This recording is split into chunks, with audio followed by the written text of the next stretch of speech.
오늘 말씀은 스바냐 3장 14절에서 17절의 말씀입니다. 시온에 따라 노래할지어다.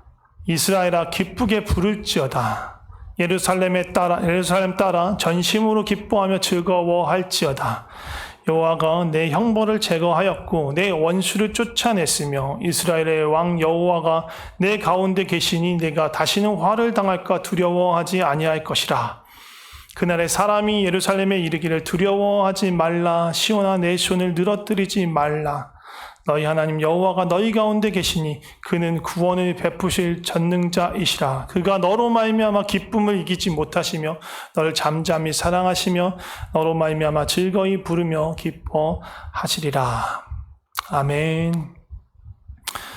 오늘 나눌 말씀은 이게 스바냐 거의 마지막에 있는 부분이 이 뒤로 조금 더 있긴 한데 스바냐서 선지서 스바냐의 말씀의 가장 뒷부분에 속한 말씀입니다. 근데 사실 본문은 뒷부분을 읽었지만 스바냐 말씀 전체에 대한 그렇다고 세세히 볼 수는 없겠지만 전체 말씀의 흐름과 맥락 안에서 스바냐서를 통해서 하나님께서 우리에게 주시는 그 은혜가 무엇인가 좀 돌아보려고 합니다.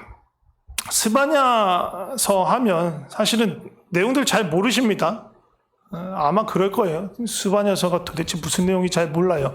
근데 아는 건 하나 있어요. 여기 우리 오늘 읽었던 본문 중에 그 17절 너희 하나님 여호와가 너희 가운데 계시니, 이건 우리가 이 말씀을 달달달 외워서라기보다 찬양이 워낙 유명해서 너의 하나님 여호와가 너의 가운데 계시니, 이 찬양으로 너무 알려져서 스바냐 하면 이 찬양이 떠오르고 이 찬양에서처럼 정말 즐거이 부르고 우리를 기뻐하시는 그 하나님에 대한 인상이 이 스바냐서 하면 그게 가장 먼저 떠오릅니다.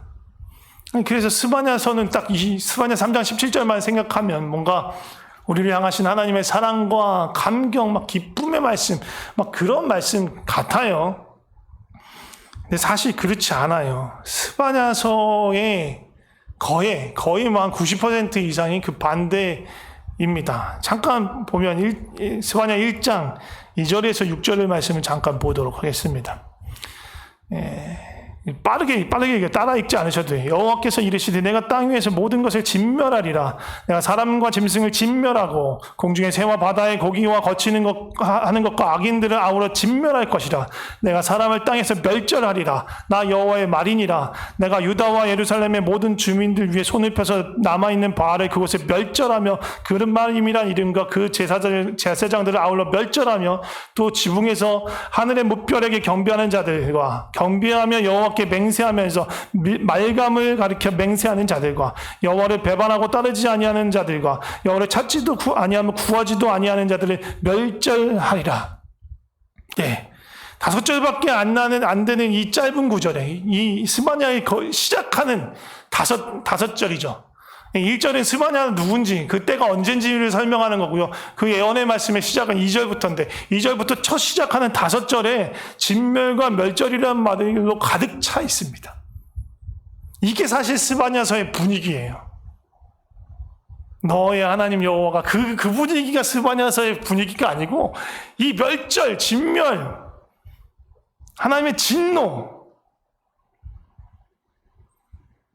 하나님의 심판, 그게 사실은 이 스바냐서에 가득 차 있습니다. 앞머리만 그런 게 아니에요. 뒤에 계속 이 1장 전체, 2장 전체, 3장까지도 그런 말씀들이 쭉 이어집니다. 스바냐 전체에서 어떻게 보면 가장 핵심적인 말 중에 하나는 여호와의 날이에요. 여호와의 날, 여호와의 심판의 날. 하나님께서 심판하실 것이다.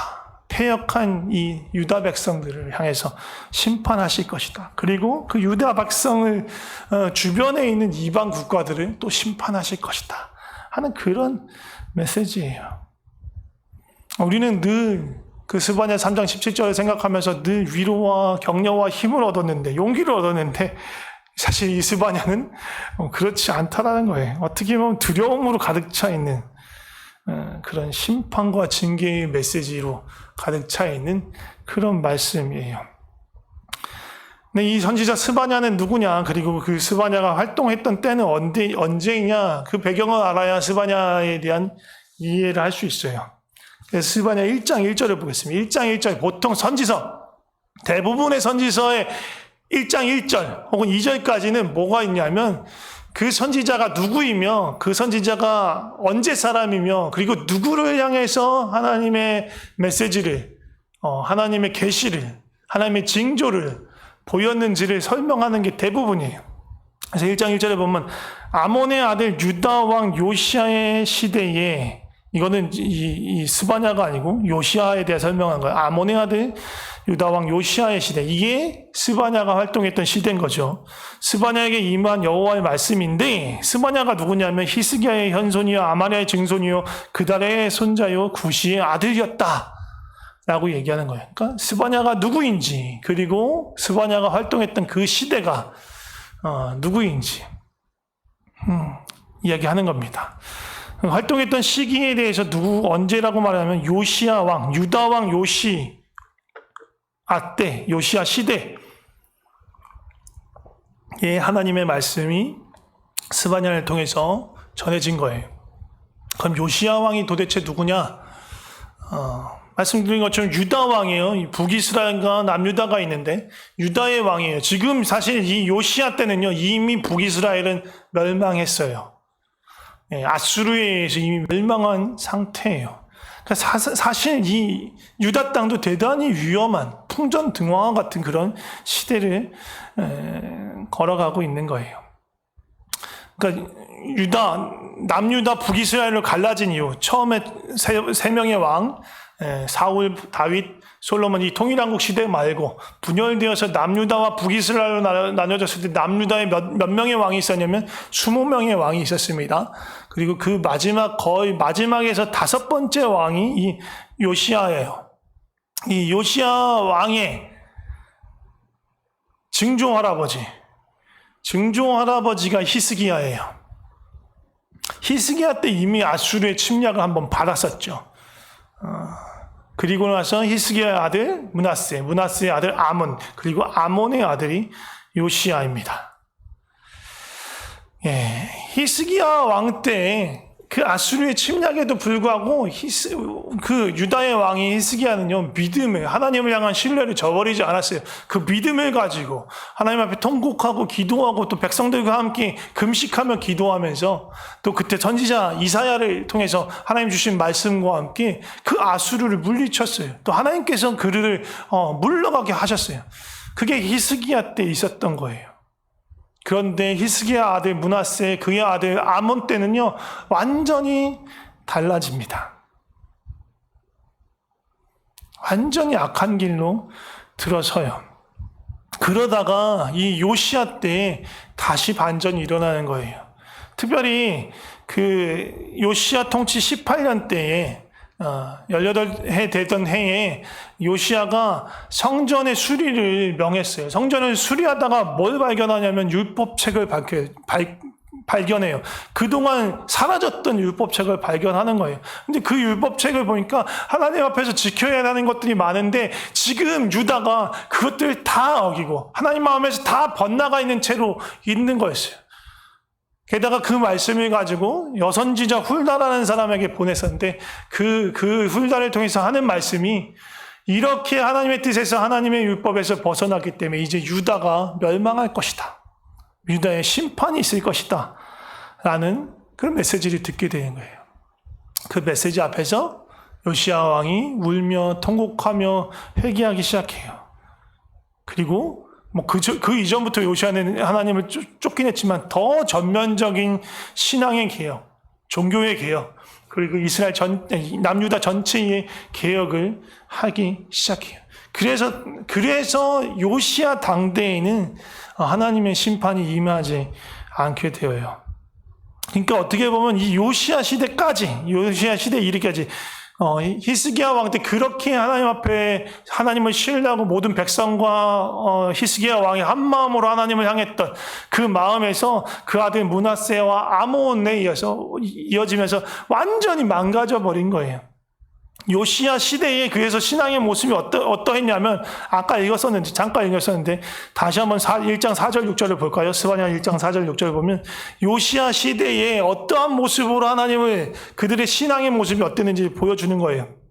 유다와 예루살렘의 모든 주민들 위해 손을 펴서 남아있는 바알, 그들이 바알을 심겼던 거예요. 그마림이란 또 우상을 섬겼어요. 또 지붕에서 별을 보면서 1월 성신을, 당시에 그 메소포타미아 근동 지역의 대부분의 나라에서 하늘의 해와 달과 별을 보면서 섬겼어요. 그들을 신적 존재로 여기면서 섬겼단 말이에요.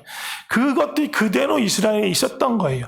그리고 여호와께 맹세하고 경배하면서 동시에 또 뭘 하냐, 말감을 가리켜 맹세하고 그것을 경배하는 거예요. 하나님을 예배하면서 동시에 이 우상을 또 예배해요.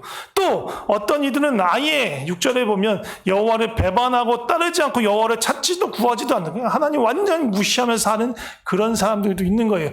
히스기야 때 그렇게 하나님을 똘똘 뭉쳐서 온 백성과 왕이 하나님을 섬겼는데, 지금 2세대 만에 완전히 엉망진창의 나라가 돼버린 거예요. 너무너무 쉽게 하나님을 떠나버린 거예요. 사실 그런데 지금 우리가 살고 있는 이 시대에도 이런 모습과 별반 다를 게 없어요. 하나님은 없다라고 공공연하고 말하는, 신은 없다라고 공공연하고 말하는 그런 무신론자들이 있고요. 팽배하고요. 또 그의 영향으로 어떻게 보면 뼛속까지 세속주의의 그런 마음으로, 이후의 삶은 없어. 지금 잘 먹고 잘 사는 게 제일 좋아. 돈이 최고야. 그런 사람들이 있어요. 완전히 대놓고 그런 사람들이 있지만, 또 그렇지 않고 예수님을 믿는다라고 하지만, 여기 말한 것처럼 아까도 봤던 것처럼 여호와를 경배하면서 맹세하면서 동시에 말감을 향해서 맹세하는 자들이 있다 하는 것처럼, 예수님을 믿고 하나님을 믿는다고 하지만 동시에 점집도 가고 사주도 보고 띠별 오늘의 운세도 보고 길일이며 흉일이며 그런 거 일일이 따지는 사람들도 있습니다. 이렇게 대놓고 또 이중적으로 있는 사람들이 있는가 하면, 겉보기에는 또 자기 자신도 스스로도 그냥 나는 기독교인이야, 나는 교회 다녀, 그리고 하나님 섬기고 예수님 믿는 사람이야 라고 여기지만, 실상은 우상숭배나 무속과 전혀 다를 바 없는 그런 사람이 너무 많은 거예요. 우상숭배의 근본이 뭐냐 하면, 신적인 존재를 동원해서 결국은 나의 소망을, 나의 소원을 이루는 거고, 나의 문제를 해결하는 것, 거기에 집중되어 있는 것이 우상숭배이고 무속의 신앙인 거예요.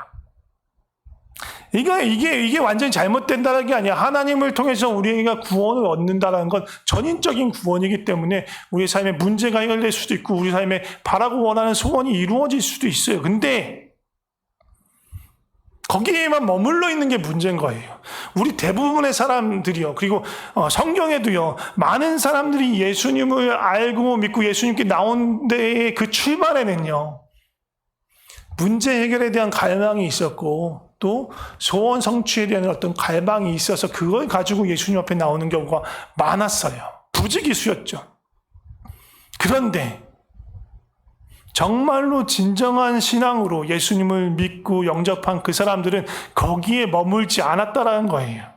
예수님이 생명이 심겨지면요, 우리에게 심겨지면 처음엔 그래요. 처음엔 누구나 소원 성취나 문제 해결을 바라지만 거기에 머무르지 않고 정말로 진정으로 하나님의 뜻이 무엇인지, 진정으로 우리가 자유케 되는 것이 무엇인지, 예수님의 생명이 무엇인지, 그 사랑이 무엇인지 알고 경험하게 되면서 내 소원, 내 문제를 해결하는데 하나님을 동원하는 것이 아니고, 성장하고 성숙할수록 하나님의 마음이, 하나님의 뜻이 나를 통해 이루어지도록 나의 자신을 주님께 드려가는 것, 드려지기 원하는 것, 그런 삶으로 우리가 자라가게 되는 거예요. 영적인 성숙이고 성장인 거예요. 하나님과 친밀해지고 가까워지면서 하나님께 우리 삶을 드리면서, 그래서 그때에 나타나는 게 뭐예요? 우리 삶을 통해서 성령의 열매가 나타나고, 대표적으로 누군가를 사랑하고 섬기고 용서할 수 있게 되는 거예요. 그런데 과연 우리가 그러고 있는가? 입으로는 예수님을 믿고 하나님을 섬긴다고 하지만 실제적으로 내 욕망과 내 욕심을 섬기는 경우가 너무 많다라는 거예요. 지금 시대도 이러하고 요시아의 시대의 초기 므낫세와 암몬으로 인해서 무너져버린 그 유다의 땅의 분위기가 그랬다는 거예요. 그 시기에 이 요시아 왕 때 스바냐를 통해서 하나님의 말씀이 임한 것입니다. 근데 이 스바냐를 잠깐 보겠습니다. 스바냐라는 사람을 잠깐 보겠습니다. 스바냐에 대해서 얘기할 때 좀 길게 얘기를 합니다. 뭐라고 얘기하냐면 아까 봤지만 스바냐는 히스기야의 현손이요 아마랴의 증손이요 그달의 손자요 구시의 아들이었다. 보통은요 선지서에서 다른 선지서들을 보면 기억을 하실 수 있을지 모르겠는데 대부분 어디 사람 누구에게 임한 하나님의 말씀, 여호와의 말씀, 아니면 누구의 아들 땡땡에게 땡땡이 유다에 관해서 아니면 이스라엘에 관해서 아니면 에돔에 관해서 본 계시라 이렇게 누구의 아들 땡땡 이렇게 아버지가 누군지 밝히는 경우가 많아요. 그리고 어디를 향한 계신지 그게 보통이에요. 그러니까 이 아버지가 누구인지를 밝히거나 아니면 어디 사람인지를 밝히는 게 대부분인데 지금 이 스바냐는요 할아버지의 할아버지니까 고조 할아버지, 고조 할아버지까지 밝힌 거예요. 이게 좀 특이해요. 왜 그랬냐 하면 아마도 이 구시라고 하는 아버지만 들어서는 이 스바냐에 대한 어떤 그 말씀에 대한 믿음이 잘 가지 않을지도 모르기 때문에 이 3대 4대의 족보를 밝히면서 그들이 다 보면 3대 4대의 이 할아버지의 이름에는 리아, 야로 다 끝나잖아요. 그게 뭐예요? 그 야가 붙어 있는 거예요. 하나님, 여호와 하나님은 누구누구시다 라는 그 이름들이 타 있는 거예요. 족보에 그 정도로 하나님을 섬겼던 정말 신실한 가문이었다라는 것들을 보여주기를 원했고 거기를 통해서 정말 이 지금 스바냐가 전하는 그 말씀도 하나님이 주시는 신실한 말씀이다라는 어떤 신빙성을 더해주고 싶었던 거예요. 그리고 사실 더 중요한 건 이 스바냐라는 이름 자체에 있어요. 스바냐라는 이름의 뜻이 뭐냐면요.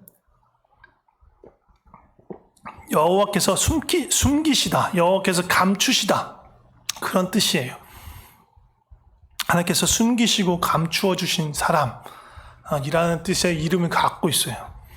이 이름이 사실은요, 이 스바냐서에 관통되고 있는 메시지 중에 하나예요. 그러니까 아까 말씀에 전체에 가장 많이 강력하게 나타나는 메시지가 무엇이라고요? 여호와의 날, 여호와의 심판의 날인데 지금 이 말씀을 전하는 사람은 스바냐야.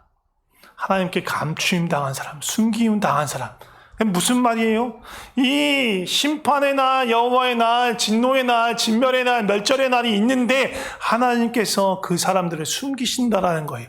감추신다라는 거예요. 감추는 사람, 숨기는 사람, 이 심판으로부터 감추는 사람이 있다라는 거예요. 그게 어디에서 드러나냐 명확하게 스바냐 2장 3절을 보겠습니다. 보면 여호와의 규례를 지키는 세상의 모든 겸손한 자들, 너희는 여호와를 찾으며 공의와 겸손을 구하라. 너희가 혹시 여호와의 분노의 날에 숨김을 얻으리라. 숨김을 얻으리라. 누구? 겸손한 자들, 하나님을 찾는 자들, 공의와 겸손을 구하는 자들. 그들은 하나님의 심판의 날, 여호와의 그 날에 하나님께서 숨기신다라는 거예요. 그들을 심판으로부터 가리신다라는 거예요. 겸손한 자들이라는 건 누구냐면 하나님 외에는 기댈 곳이 없는 사람들이에요. 마음이 가난한 사람들이에요. 자기의 힘, 자기의 지혜, 자기의 능력을 의지하지 않는 사람들이에요. 오직 공의와 겸손으로 하나님을 찾는 그 사람들이 이 심판의 때에 하나님으로부터 숨기움을 받는다. 이게 스바냐가 전하는 핵심적인 메시지. 하나님의 진노가 임했다. 이런 패악한 세대 가운데 하나님께서 진노하신다. 심판의 날이 곧 임하실 것이다. 그러나 그 마음이 겸손한 자, 연약하여서 하나님만 붙드는 사람, 그 사람들에게는 구원이 있을 것이다. 하나님이 그 심판으로부터 가리우는 그것이 있을 것이다. 다시 한번 이 스바냐 1장의 2절, 3절을 한번 다시 한번 보겠습니다. 하나님의 심판이 심판의 광경이 어떠한지, 그 여호와의 날이 어떠한지 잠깐 보겠습니다. 여호와께서 이르시되 내가 땅의 모든 것을 진멸하리라. 내가 사람과 짐승을 진멸하고 공중의 새와 바다의 고기와 거치게 하는 것과 악인들을 아울러 진멸할 것이다. 내가 사람을 땅에서 멸절하리라. 여호와의 말이라. 이게 지금 스바냐 시대, 요시야 시대의 스바냐를 통해서 하나님의 심판에 대해서 말씀하시는 건데, 이 분위기가 어디선가 본 것 같은 느낌적인 느낌이 들지 않으세요? 땅의 모든 것을 진멸하겠다. 사람뿐만 아니라 짐승들, 공중의 새들까지 다 진멸하시겠다. 어디서 봤을까요? 창세기에 나옵니다. 창세기 6장 5절에서 7절 한번 볼까요? 여호와께서 사람의 죄악이 세상에 가득함과 그의 마음을 생각하는 모든 계획이 항상 악할 뿐임을 보시고 땅 위에 사람을 지으셨으며 한탐하고 마음에 근심하사 내가 창조한 사람을 지면에서 쓸어버리시겠다. 그리고 사람으로부터 가축과 기는 것과 공중의 새까지 그리하겠다. 내가 그것을 지었으면 한탄함이라. 언제예요? 노아의 시대입니다. 노아의 홍수로 심판하던 그 심판이에요. 사람의 죄가 가득 차서 관영해져서 하나님께서 심판하시는데 사람만 심판하는 것이 아니라 모든 짐승들까지 다 심판하신다라는 거예요. 근데 그때도 하나님께 감춰졌던 자들도 있어요. 심판에서 감춰졌던 사람도 있었어요. 누굽니까? 노아죠. 노아의 가족들입니다. 그래서 이어지는 창세기 6장 8절 9절 보면 그러나 노아는 하나님께 은혜를 입었더라. 근데 그 노아가 어떤 사람이었냐? 노아는 의인이요 당대의 완전한 자라. 그는 하나님과 동행하였다 라고 말합니다. 노아가 무엇이 의롭고 무엇이 완전해서 하나님의 은혜를 입을 수 있었을까요? 구체적으로 나오는 건 없어요. 근데 정황상 미루어 알 수 있는 건 뭐예요? 하나님께 순종한 거예요. 뭘 순종했어요? 배 만드는 일에 순종했어요. 말도 안 되는 거죠. 다 아시잖아요. 바닷가도 아니고 강가도 아니고 산 중턱에서 배를 만들어요. 근데 조만한 배 만드는 게 아니에요. 그 배 만드는 데는 한참을 걸렸어요. 어마무시한 배를 만들었어요. 배라고 하기에도 너무 큰, 거의 집치 같은 그런 것들을 만들고, 너는 뭐 만드냐 그러면 배 만든다라고 하는 거예요.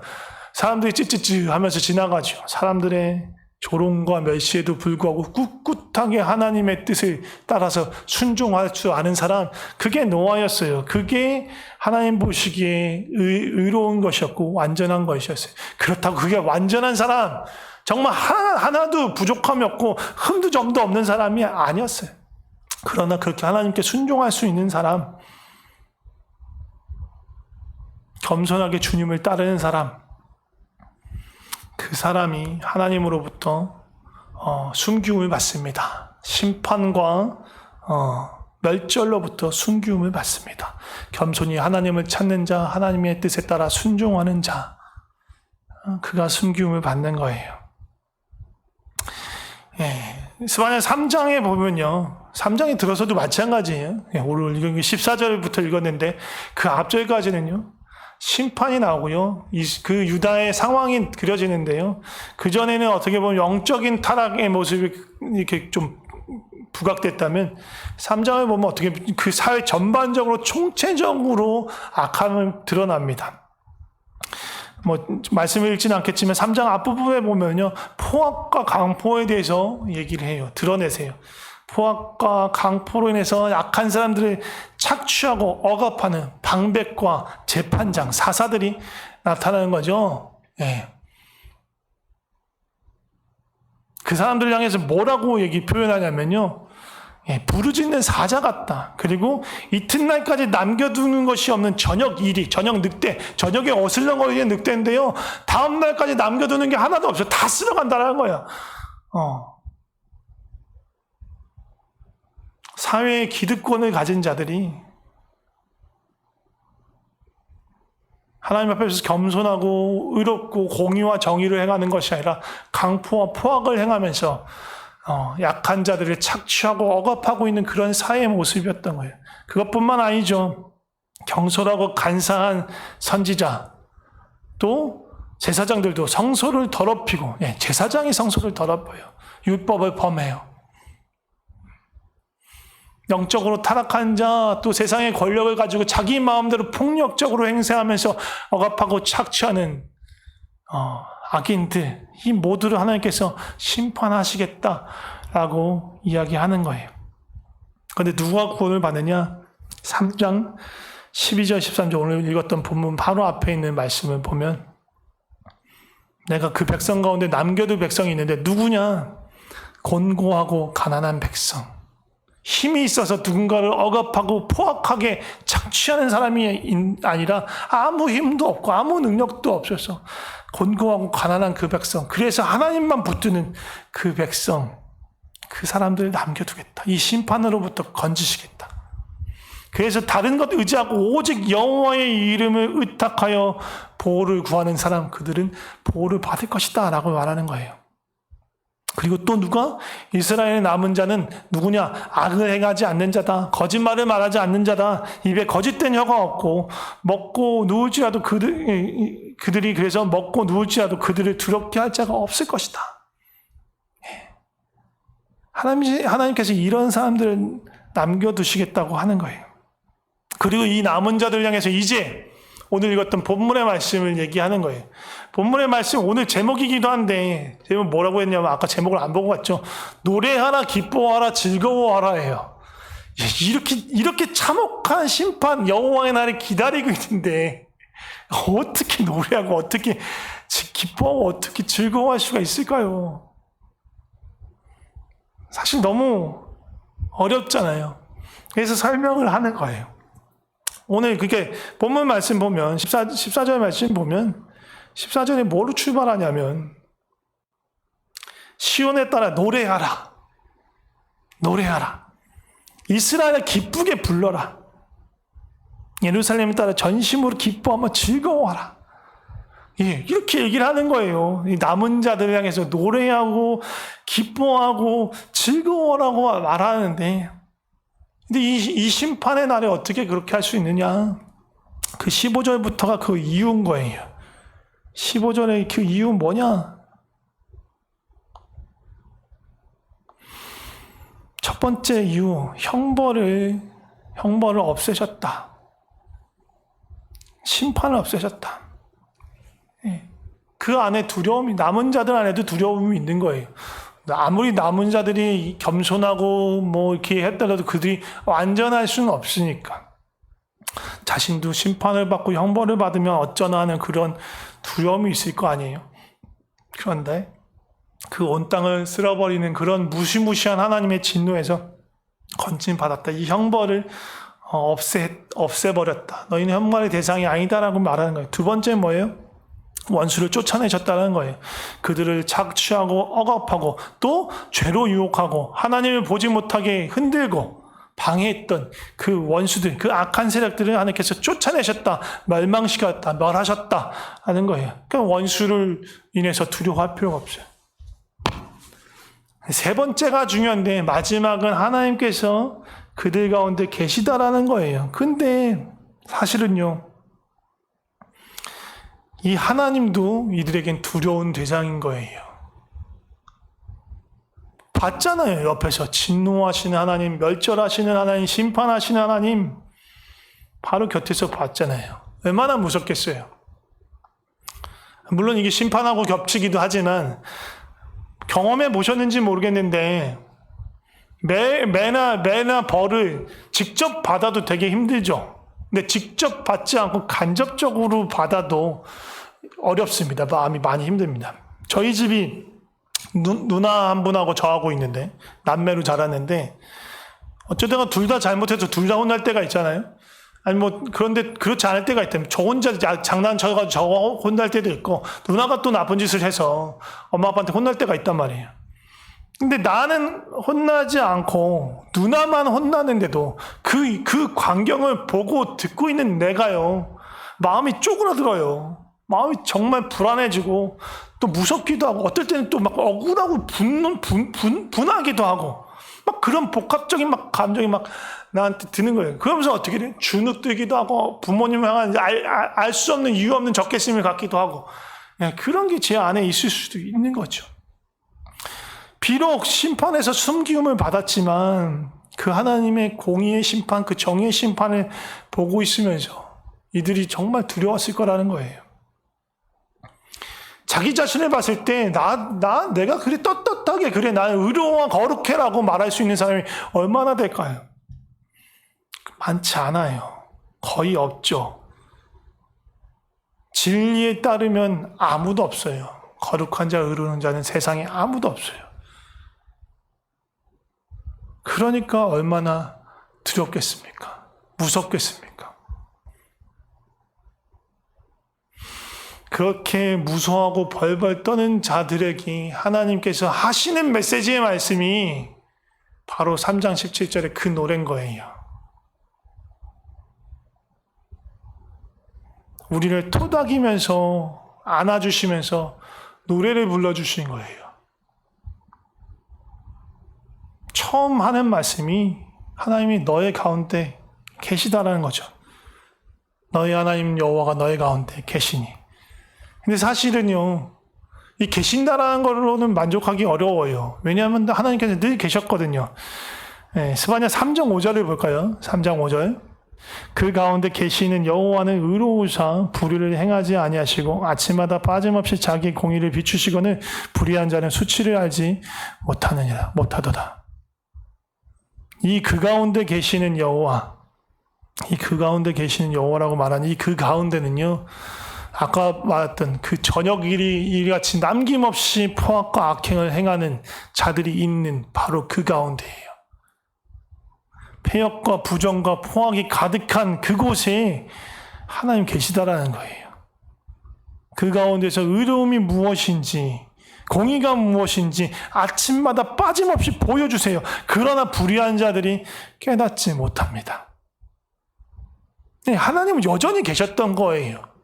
언제나 고통 가운데도 불의 가운데도 그 가운데서 하나님의 의로움과 공의로움을 드러내면서 계셨어요.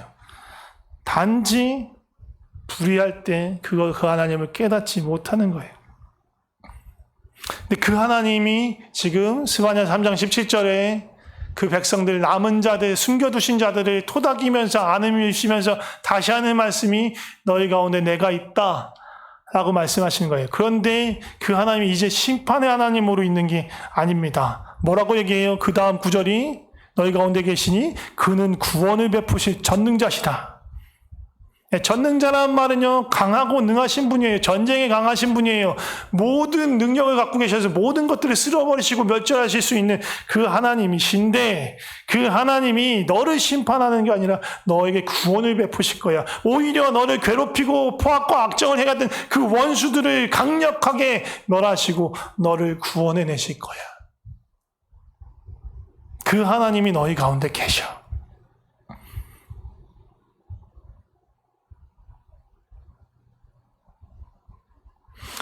그러니까 두려워하지 마. 하나님은 구원의 하나님이야. 어떤 것도 너를 정죄할 수 없어. 심판할 수 없어. 하나님이 너 안에 있으니 그리스도 안에 있을 때 생명의 성령의 법이 죄와 사망의 법에서 자유케 하는 것처럼 두려워할 필요 없어. 주 안에 있으면, 주님이 내 안에 있으면 너는 구원을 입는 거야 라고 얘기하는 거예요. 그리고 뭐라고 말합니까? 너로 말미암아 기쁨을 이기지 못하신다. 도대체 우리가 뭐라고, 내가 뭐라고 나 때문에 기쁨을 주체하지 못하실 정도일까? 지금 남겨진 자, 숨겨진 자들이 한 게 뭐예요? 아무것도 없어요. 그저 겸손하게 가난한 마음으로 주님을 붙들었을 뿐이에요. 주님을 찾았을 뿐이에요. 나는 아무것도 아닙니다. 주님 없으면 살 수 없습니다. 주님 없으면 아무것도 안 됩니다. 하는 그 마음으로 주님을 붙들었던 사람들, 겸손한 마음으로 주님을 찾았던 사람들, 그런데 주님이 가장 기뻐하시는 게 바로 그거였던 거예요. 뭔가 엄청난 일을 행하는 사람이 아니고 가난하고 겸손하게 주님을 찾았던 사람, 그 사람들을 향해서 하나님께서 기쁨을 주체하지 못하시는 거예요. 그리고 말씀하십니다. 너를 잠잠히 사랑하신다. 이 말씀은요, 그냥 조용히 차분히 사랑하신다는 그런 뜻이 아니고요. 우리 좀 뒤집어서 봐야 돼요. 원래 원어의 뜻이 그래요. 사랑하시기 때문에 잠잠하실 것이다. NIV 성경에 보면 이 잠잠하신다는 말은요, don't rebuke라는 말을 썼어요. 리뷰크하지 않으신다. 꾸짖지 아니하신다. 사랑하시기 때문에 더 이상 너의 죄에 대해서 왈가왈부하지 않으신다. 다시 한번 또 말씀하시는 건 심판에 대해 두려워할 필요 없어. 두려워하지 않아도 돼. 널 사랑하시기 때문에 잠잠하실 거야. 그리고 마지막으로 말씀하시는 것이 즐거이 부르며 기뻐하신다. 이 부른다라는 건 이름 부르는 게 아니에요. 노래 부른다라는 거예요. 하나님께서 즐거워하면서 노래를 부르면서 기뻐하세요. 우리를 향해서, 우리를 바라보면서 하나님이 즐겁게 기뻐하면 노래를 부르셔요. 아까 14절에 뭘 하라고 그랬죠? 노래하라, 기뻐하라, 즐거워하라고 했죠. 근데 그 이유를 설명이 쭉쭉 했어요. 이제 형벌과 심판이 없다. 원수가 내 쫓김을 다했다. 그리고 하나님께서 너희 가운데 계신다. 그런데 그 하나님이 뭘 하고 계시냐? 너를 향해 기뻐하고 즐거워하고 노래를 하고 계시니 너희도 이제 그 주님의 노래에 한합해서 함께 주님과 함께 기뻐하고 즐거워하며 노래하라 라고 얘기하는 거예요. 우리의 기쁨의 근원은요, 바로 하나님의 기쁨이 되어야 하는 거예요. 우리의 찬송의 근원은 바로 하나님의 노래예요. 하나님의 사랑의 노래. 지금 우리가 어려운 상황 가운데 있을 수 있어요. 그리고 우리 눈앞에 무슨 하나님의 공의, 하나님의 정의가 완전히 바로 서 있지 않고 하나님의 구원과 그 영광의 나라가 아주 멀리 있는 것처럼 보일 때가 있어요. 그렇지만 하나님께서 그 구원을 반드시 이루시고 하나님 나라가, 그 완전한 하나가 우리 가운데 완전하게 임하실 거예요. 그게 우리의 소망이에요. 하나님의 또 언약이고 약속이에요. 마지막 때에 하나님께서 우리를 심판해서 숨기시고 우리를 건지셔서 그 의의 나라, 그 영원한 나라로 우리를 이끄실 겁니다. 그게 하나님의 약속이고 소원이기 때문에 우리가 그것을 붙들 때 하나님 앞에서 즐거이 기뻐 부르며 노래할 수 있는 겁니다. 우리가 기쁨의 찬미를, 하나님을 향한 사랑의 고백을 할 수 있는 게 바로 이 이유입니다. 함께 잠깐 기도했으면 좋겠습니다. 좀 오늘 나눈 스바냐 말씀이 여러 가지 적용할 것들이 많이 있는데 잠시만요.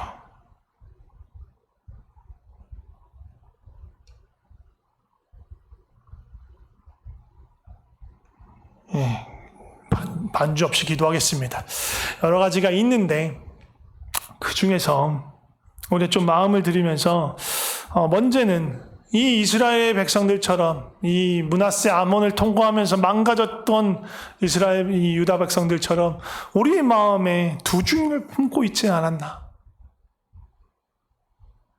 하나님을 섬긴다고 하면서 말감을 경배하고 말감에게 맹세했던 것처럼 내가 혹시 그렇게 하지 않았을까? 주님을 사랑하고 주님을 예배한다고 하지만 내 다른 손에는 꼭 쥐고 있었던 세상의 것들, 욕심들 있었다면 내려놓으면서 기도했으면 좋겠습니다. 또 나의 삶에, 나의 신앙의 모습이 여전히 내 문제 해결과 내 소원의 성취에서 벗어나지 못하고 있다면, 주님을 알고 믿은 지 벌써 1년이 지나고 2년이 지나고 10년이 지나고 20년이 지났는데도 여전히 거기에 머무르고 있다면 정말로 간절히 구해야 됩니다. 예수 그리스도의 생명이 나를 통해서 자라가게 하여 주시옵소서. 내 믿음이 이렇게 연약한 가운데 머물지 않고 내 이름이 장성한 분량까지, 그리스도의 장성한 분량까지 자라게 하여 주시옵소서. 나를 통해서 주님의 마음이, 주님의 기뻐하신 그 뜻이 나를 통해서 나타나는 그런 믿음 내가 갖게 하여 주시옵소서 라고 기도했으면 좋겠고요. 마지막으로 겸손한 마음으로 간절한 마음으로 주님 없으면 살 수 없습니다라는 그 마음으로 주님께 나아갈 때 우리를 향해서 부르시는 주님의 그 놀라운 기쁨과 즐거움의 노래를 내가 듣게 하옵소서라고 좀 기도했으면 좋겠습니다. 같이 기도하겠습니다. 하나님, 우리를 살려주셔서 감사합니다. 우리를 이끌어주셔서 감사합니다. 우리를 주님의 의로 이끌어주셔서 감사합니다. 우리가 주님 안에서 그렇게 거하게 하여 주시옵소서. 주여, 우리를 붙들어 주시옵소서. 주여, 붙들어 주시옵소서. 아버지, 우리가 세상의 것 붙들고 쥐고 놓지 않는 그런 미련한 마음 버리게 하여 주시고 두 주인을 섬기려는 그런 모든 마음 버리게 하여 주시고 주님, 나의 믿음이 주 안에서 자라가게 하여 주시옵소서. 주님, 나의 문제, 나의 소원, 내가 갖고 싶고 원하는 것만 주님께 구하는 그런 믿음에서 이제 내려놓고 주님이 원하시는 것, 주님이 기뻐하시는 것, 주님의 소원이 나의 삶을 통해서 나타나고 드러나고 이루어지는 것들을 꿈꾸고 바라고 그것을 즐거워하고 기뻐하는 우리의 삶이 될 수 있도록 주여 역사하여 주시옵소서. 정말로 겸손하고 가난한 마음으로 주 없으면 살 수 없다라는 그 마음으로 늘 인정하고 고백하며 우리의 부족함을 주 앞에 아뢰고 주님께 단단히 붙들어 있는 우리의 삶이 되게 하여 주시옵소서. 주님으로 인해서 기뻐하게 하여 주시옵소서. 제가 기도하겠습니다. 하나님 아버지, 감사합니다. 진노 중에라도 심판 중에라도 우리를 숨겨주셔서 감사합니다. 하나님 외에는 아무런 소망이 없습니다. 예수 그리스도 외에는 우리의 구원의 소망이 없습니다. 우리는 아무것도 아니지만 너무 연약하고 우리 가운데 죄가 여전하지만 주께서 우리를 붙드셨습니다. 약하고 가난한 우리를 붙들어 주셨습니다. 우리에게 겸손하고 가난한 마음을 더욱 허락하여서 주님 외에는 다른 어떤 것도 찾지 않는 그런 마음을 허락하여 주시옵소서. 우리의 믿음이 그냥 우리의 소원, 우리의 문제를 해결하고 얻는데 그것을 간절히 구하는 데만 머물지 않게 하여 주시고 그리스도의 장성한 분량에까지 이르게 하여 주시옵소서. 우리를 통해서 주님의 생명과 주님의 영광과 주님의 사랑과 주님의 뜻이 나타나고 이루어지는 그런 삶을 살게 하여 주시옵소서. 아무것도 아닌 우리를 사랑해 주셔서 감사합니다. 우리를 향해서 기쁨의 노래, 사랑의 노래를 끊임없이 불러주셔서 감사합니다. 우리가 그 주님의 노래를 듣고 우리도 그 감격 때문에 주님을 향해서 찬양하고 주님을 찬미하지 않고는 견딜 수 없게 하여 주시옵소서. 우리의 삶이 주님을 향한 찬송이 되게 하여 주시옵소서. 우리 삶을 주님께 드립니다. 주님 감사합니다. 주님 사랑합니다. 예수님의 이름으로 기도드립니다. 아멘.